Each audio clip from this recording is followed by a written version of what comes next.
ఇక్కడ దావీదు అంటున్నాడు, నా కన్నులు ఎదుట ఏ దుష్కార్యము. దేవునికి స్తోత్రాలు. దేవుని బిడ్డలారా, ఇప్పుడు చూపుతో చేసే పనులు ఉన్నాయి. మన పల్లెలు వ్యక్తి ఎవరైనా వెళ్ళారు అనుకోండి,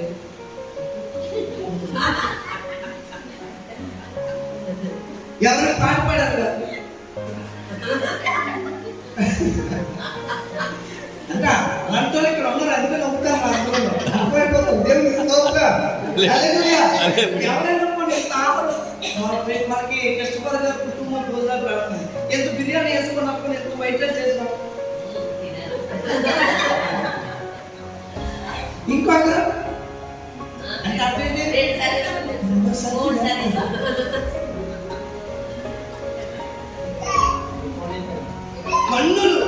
కన్నుల ద్వారా నేను ఏ దుష్కార్యమును ఎంచుకోను.